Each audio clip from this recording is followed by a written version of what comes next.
ರಾಜಧಾನಿ ಬೆಂಗಳೂರಿನಲ್ಲಿ ಮತ್ತೊಂದು ಅಗ್ನಿ ಅವಘಡ ಸಂಭವಿಸಿಬಿಟ್ಟಿದೆ. ಕುಂಬಾರಪೇಟೆ ಕಮರ್ಷಿಯಲ್ ಕಾಂಪ್ಲೆಕ್ಸ್ ಕಟ್ಟಡದಲ್ಲಿ ಅಗ್ನಿ ಅವಘಡ ಸಂಭವಿಸಿದ್ದು, ಹೊತ್ಕೊಂಡಿರುವಂತಹ ಬೆಂಕಿಯನ್ನ ಹಲವು ಗಂಟೆಗಳೇ ಕಳೆದು ಇನ್ನೂ ಸಂಪೂರ್ಣವಾಗಿ ನಂದಿಸುವುದಕ್ಕೆ ಸಾಧ್ಯವಾಗಿಲ್ಲ. ಹಾರ್ಡ್ವೇರ್ ಶಾಪ್ನಲ್ಲಿ ಬೆಂಕಿ ಕಾಣಿಸಿಕೊಳ್ಳುತ್ತೆ. ಶಾರ್ಟ್ ಸರ್ಕ್ಯೂಟ್ನಿಂದಾಗಿ ಬೆಂಕಿ ಹೊತ್ಕೊಂಡಂತಹ ಶಂಕೆ ವ್ಯಕ್ತವಾಗ್ತಾ ಇದೆ. ಕ್ಷಣ ಮಾತ್ರದಲ್ಲಿ ಬೆಂಕಿ ಇಡೀ ಕಾಂಪ್ಲೆಕ್ಸ್ಗೆ ವ್ಯಾಪಿಸಿ ಬಿಟ್ಟಿದೆ. ಮುಗಿಲೆತ್ತರಕ್ಕೆ ಹೊಗೆ ದಟ್ಟವಾಗಿ ಆವರಿಸಿಕೊಂಡಿದೆ. ಸಣ್ಣ ಗಲ್ಲಿಯಾಗಿರುವಂತಹ ಕಾರಣಕ್ಕಾಗಿ ದೊಡ್ಡ ಪ್ರಮಾಣದಲ್ಲಿ ಬೆಂಕಿ ಧಗಧಗಿಸ್ತಾ ಇದ್ದು, ಬೆಂಕಿಯನ್ನ ನಂದಿಸೋಕೆ ಅಗ್ನಿಶಾಮಕ ಸಿಬ್ಬಂದಿ ಹರಸಾಹಸ ಪಡ್ತಿದ್ದಾರೆ. ಅಕ್ಕಪಕ್ಕ ಇದ್ದಂತಹ ಹಲವು ಅಂಗಡಿಗಳಿಗೂ ಕೂಡ ಬೆಂಕಿಯಿಂದ ಹಾನಿಯಾಗಿದೆ. ಲಕ್ಷಾಂತರ ಮೌಲ್ಯದ ವಸ್ತುಗಳು ಅಗ್ನಿ ಅವಘಡದಲ್ಲಿ ಬೆಂಕಿಗಾಹುತಿಯಾಗ್ಬಿಟ್ಟಿದ್ದಾವೆ. ಇವತ್ತು ಬೆಳಗ್ಗೆ ಶಾಪ್ ಓಪನ್ ಮಾಡೋಕ್ಕೂ ಮುಂಚೆಯೇ ಬೆಂಕಿ ತಗುಲಿದ್ರಿಂದ ಅಂಗಡಿಯ ಒಳಭಾಗದಲ್ಲಿ ಯಾರೂ ಇರಲಿಲ್ಲ. ಹಾಗಾಗಿ ಪ್ರಾಣಾಪಾಯ ಸಂಭವಿಸಿಲ್ಲ. 4 ಅಗ್ನಿಶಾಮಕ ವಾಹನಗಳು ಸ್ಥಳಕ್ಕೆ ದೌಡಾಯಿಸಿ ಬೆಂಕಿ ನಂದಿಸುವಂತಹ ಕಾರ್ಯಾಚರಣೆಯಲ್ಲಿ ನಿರತವಾಗಿವೆ.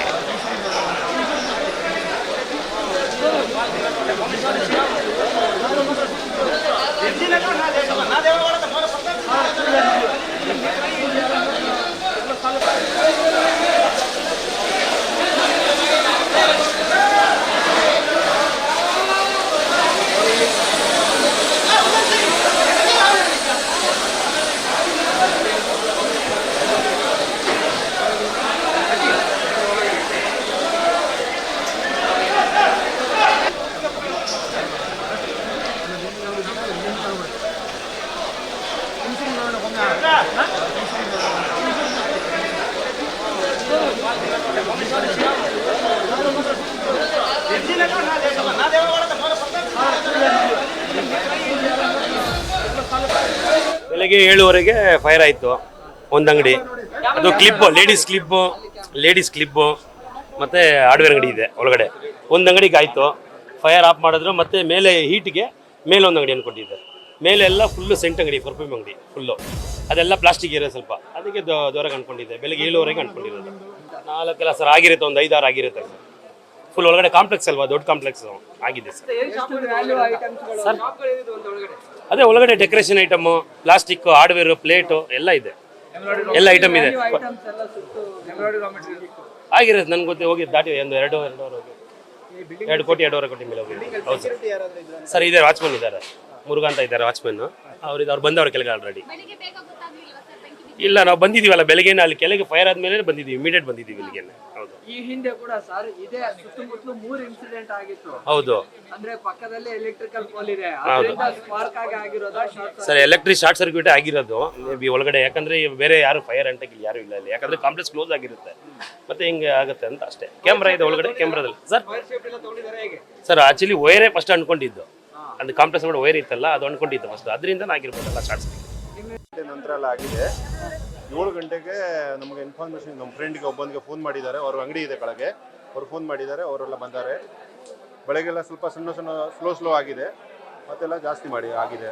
ಡೇ ಬೈ ಡೇ ಅಂಗಡಿ ಬೈ ಅಂಗಡಿ ಎಲ್ಲ ಆಗಿದ್ದಾರೆ, ಇದು ಜಾಸ್ತಿ ಆಗಿದೆ. ಅವಾಗಲೇ ಅಗ್ನಿಶಾಮಕ ಸಿಬ್ಬಂದಿಗೆ ಫೋನ್ ಮಾಡಿರಲಿಲ್ಲ? ಅಗ್ನಿಶಾಮಕಕ್ಕೆ ಫೋನ್ ಮಾಡಿದ್ರು, ಅವ್ರು ಬರುವಾಗ 9 ಗಂಟೆ ಆಗಿದೆ. ಓಕೆ, ಬಟ್ ಬೆಳಗ್ಗೆ 7 ಗಂಟೆಯಿಂದ ಸ್ಟಾರ್ಟ್ ಇದೆ.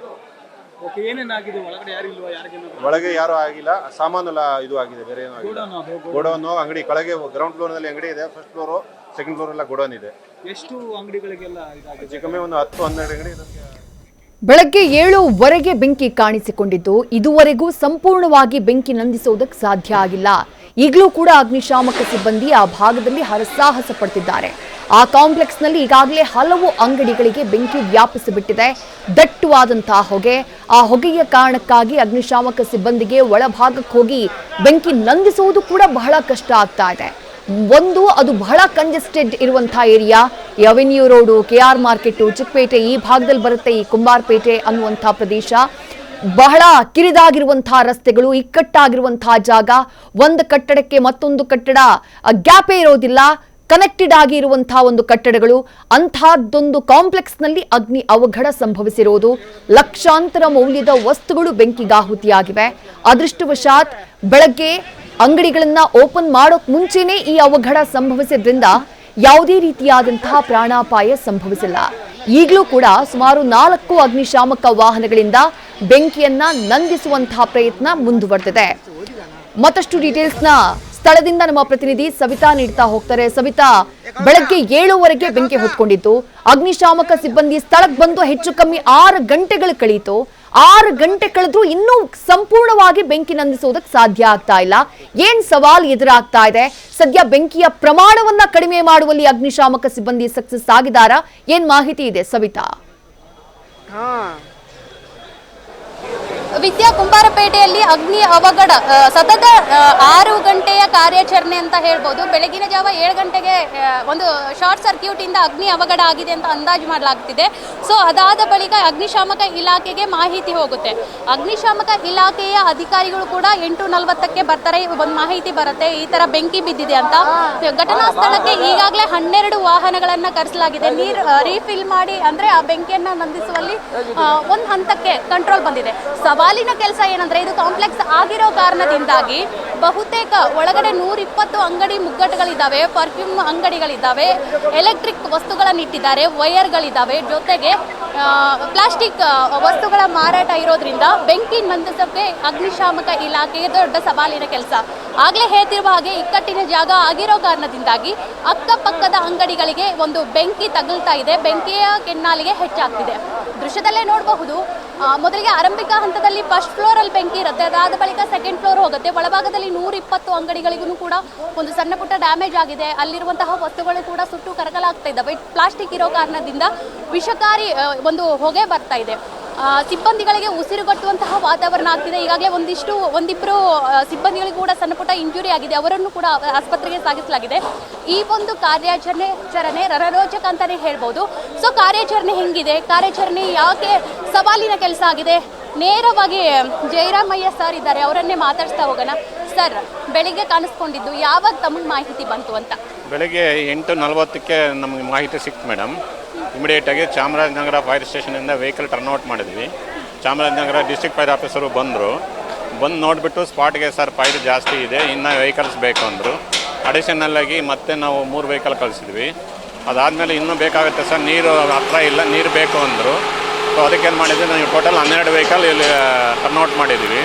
150 ಜನ ಸಿಬ್ಬಂದಿ ಇದ್ದಾರೆ. ಒಳಭಾಗಕ್ಕೆ ಹೋಗೋಕ್ಕೆ ಕಷ್ಟ ಆಗ್ತಿದೆ ಸಿಬ್ಬಂದಿಗಳಿಗೆ. ಪ್ಲಾಸ್ಟಿಕ್ ಐಟಮ್ ಇರೋದ್ರಿಂದ, ಪರ್ಫ್ಯೂಮ್ ಪರ್ಫ್ಯೂಮ್ ಅಂಗಡಿ ಇರೋದ್ರಿಂದ ಯಾವ ರೀತಿ ಟಾಸ್ಕ್, ಆರೋಗ್ಯ ಸಮಸ್ಯೆ, ಉಸಿರಾಟದ ಸಮಸ್ಯೆ ಆಗ್ತಿದೆ ಅಂತ ಸಿಬ್ಬಂದಿಗಳಿಗೆ? ಮೇಡಮ್, ಈಗ ನಾವು BSI ಇಲ್ದೇ ಒಳಗಡೆ ಹೋಗೋದಕ್ಕೆ ಅಸೆಸಬಿಲಿಟಿ ಕಷ್ಟ ಆಗ್ತಾ ಇದೆ. ಎಲ್ಲ plastic material, cosmetic material, all are it's plastic material ಆಗಿರೋದ್ರಿಂದ ಕಾರ್ಬನ್ ಮಾನಾಕ್ಸೈಡ್ ಭಾಳ ಜಾಸ್ತಿ ರಿಲೀಸ್ ಆಗ್ತಾ ಇದೆ. ಆಮೇಲೆ ವೆಂಟಿಲೇಷನ್ ಇಲ್ಲ, ಹಾಗಾಗಿ ಸ್ವಲ್ಪ ಕಷ್ಟ ಆಗ್ತಾ ಇದೆ. It's matter of time. Fire fight ಮಾಡ್ತೀವಿ, ಆರಿಸ್ತೀವಿ. It will take some time ಅಷ್ಟೇ. ಅಷ್ಟು ಬಿಟ್ಟರೆ ಬೇರೆದೇನೂ ಇಲ್ಲ ಮೇಡಮ್. ಇನ್ನು ಒಳಭಾಗದಲ್ಲಿ ಸಿಲಿಂಡರ್ ಇದ್ದಾವಂತ ಕೇಳ್ಪಟ್ವಿ. ಇದ್ದಾವ ಸರ್? ಕಾರ್ಯಾಚರಣೆಯಲ್ಲಿ ಅಡಚಣೆ ಏನಾದರೂ ಆಗ್ತಿದೆನಾ? ಸಿಲಿಂಡರ್ ಇರೋದ್ರಿಂದ ಆತಂಕ ಸೃಷ್ಟಿ ಆಗ್ತಿದೆನಾ? ಒಳಭಾಗದಲ್ಲಿ ಸಿಲಿಂಡರ್ ಇದ್ದಾವಂತೆ? ಇಲ್ಲ, ಯಾರಿಗೂ ಏನು ಇಂಜುರಿ ಇಲ್ಲ, ಯಾರು ಒಳಗಡೆ ಏನು ಇರಲ್ಲ. ಸೊ ಏನಂದರೆ ಅಲ್ಲಿ ನಾವು ಡೈರೆಕ್ಟಾಗಿ ಹೋಗೋದಕ್ಕೆ ಆಗ್ತಿಲ್ಲ. ಯಾಕಂದರೆ ಒಳಗಡೆ ಕೆಲವೆಲ್ಲ ರ್ಯಾಕ್ ಇಟ್ಟಿದ್ದಾರೆ. ರ್ಯಾಕ್ ಇರೋದ್ರಿಂದ ಡೈರೆಕ್ಟಾಗಿ ನೀರು ಸೀಟ್ ಆಫ್ ಫೈರ್ಗೆ ಟಚ್ ಆಗ್ತಿಲ್ಲ. ಸೆಗ್ರಿಗೇಟ್ ಮಾಡಿ ಫೈರ್ ಫೈಟ್ ಮಾಡ್ತಾಯಿದ್ವಿ ಮೇಡಮ್. ಸರ್, ಎಷ್ಟು ವಾಹನಗಳು ಕಾರ್ಯಾಚರಣೆಯಲ್ಲಿ ಭಾಗಿಯಾಗಿದ್ದಾವೆ, ಎಷ್ಟು ಜನ ಸಿಬ್ಬಂದಿಗಳಿದ್ದಾರೆ, ಮತ್ತೆ ಒಂದಿಬ್ಬರಿಗೆ ಇಂಜುರಿ ಆಗಿದೆ ಅಂತ ಕೇಳ್ಪಡ್ತೀವಿ ಸರ್. ಕಂಡೀಷನ್ ಹೆಂಗಿದೆ ಎಲ್ಲವನ್ನು ಹೇಳೋದಾದ್ರೆ? 12 ವೆಹಿಕಲ್ ಇದ್ದಾವೆ, 150 ಜನ ಇದ್ದೀವಿ. ಆಮೇಲೆ ಒಂದು 10 ಜನ ಆಫೀಸರ್ಸ್ ಇದ್ದೀವಿ. ಎಲ್ಲ ಫೈರ್ ಫೈಟ್ ಮಾಡ್ತಿದ್ದೀವಿ. ನಾವೇ ಶಿಫ್ಟ್ ವೈಸು ಮಾಡ್ತಾ ಇದ್ದೀವಿ. ಒಂದು ಅರ್ಧ ಗಂಟೆ ಇಬ್ಬರು ಹೋಗ್ತಾರೆ, ಹೊರಗೆ ಬರ್ತಾರೆ, ಮತ್ತೊಂದು ಬೇರೆ ಇಬ್ಬರು ಹೋಗ್ತಾರೆ, ಮತ್ತೆ ಹೊರಗೆ ಬರ್ತಾರೆ. ಈ ಥರ ಮಾಡ್ತಾ ಇದ್ದೀವಿ. BSI ಇಲ್ದೇ ಫೈರ್ ಫೈಟ್ ಮಾಡೋಕೆ ಆಗ್ತಿಲ್ಲ ಮೇಡಮ್. Thank you. ವಿದ್ಯಾ, ಮೊದಲಿಗೆ ಅಲ್ಲಿ ತೋರಿಸ್ತಾ ಹೋಗ್ತೀನಿ ಯಾವ ರೀತಿಯಾಗಿ ದಟ್ಟವಾದ ಹೊಗೆ ಇದೆ. ಜಯರಾಮಯ್ಯ ಸರ್ ಹೇಳುವಾಗ ಇಲ್ಲಿ ಪ್ಲಾಸ್ಟಿಕ್ ಐಟಮ್ ಇದ್ದಾವೆ, ಪರ್ಫ್ಯೂಮ್ ಇದ್ದಾವೆ, ಜೊತೆಗೆ ಎಲೆಕ್ಟ್ರಿಕ್ ಇದು ವಸ್ತುಗಳಿರೋದ್ರಿಂದ ಬೆಂಕಿ ಒಂದಕ್ಕೊಂದು ಅಂಟ್ಕೊಳ್ತಾ ಇದೆ. ಅಕ್ಕಪಕ್ಕದ ಇಕ್ಕಟ್ಟಾದ ರಸ್ತೆ ಇರೋ ಕಾರಣದಿಂದ, ಇಕ್ಕಟ್ಟಾದ ಜಾಗ ಇರೋ ಕಾರಣದಿಂದಾಗಿ ಬೆಂಕಿ ನಂದಿಸಕ್ಕೆ ಇನ್ನಿಲ್ಲದ ಕಸರತ್ತನ್ನು ಮಾಡಲಾಗ್ತಿದೆ. ಒಳಭಾಗದಲ್ಲಿ ಸಿಬ್ಬಂದಿಗಳು ಹೋದಾಗ ಅಲ್ಲಿ ಉಸಿರಾಡಕ್ಕೆ ತುಂಬ ಸಮಸ್ಯೆ ಆಗ್ತಿದೆ. ಈಗಾಗಲೇ ಇಬ್ಬರು ಕೂಡ ಆಸ್ಪತ್ರೆಗೆ ಹೋಗಿದ್ದಾರೆ, ಸಣ್ಣ ಪುಟ್ಟ ಇಂಜುರಿ ಆಗಿದೆ. 150 ಜನ ಸಿಬ್ಬಂದಿಗಳು ಭಾಗಿಯಾಗಿದ್ದಾರೆ. 12 ವಾಹನಗಳು ಈ ಒಂದು ಬೆಂಕಿ ಕಾರ್ಯಾಚರಣೆಯಲ್ಲಿ ತಾನು ತೊಡಗಿಸ್ಕೊಂಡಿದ್ದಾವೆ. ಜೊತೆಗೆ ಈ ಒಂದು ಬೆಂಕಿಯ ಕಾರ್ಯಾಚರಣೆ ಸತತವಾಗಿ 6 ಗಂಟೆಯಾದ್ರೂ ಕೂಡ ಒಂದು ಹಂತ ಕಂಟ್ರೋಲ್ ಬರ್ತಾ ಇದೆ. ಏನಂದ್ರೆ ಒಳಭಾಗದಲ್ಲಿ ಹೋಗ್ಲಿಕ್ಕೆ ಆಗ್ತಿಲ್ಲ ಅನ್ನೋ ಮಾಹಿತಿ ಕೂಡ ಜಯರಾಮಯ್ಯ ಅವರು ಈಗಷ್ಟೇ ನೀಡಿರೋದು. ವಿದ್ಯಾ, ನ್ಯೂಸ್ ಫಸ್ಟ್ ನಿರ್ಭೀತಿಯಿಂದ ನಿಮ್ಮ ಪರವಾಗಿ.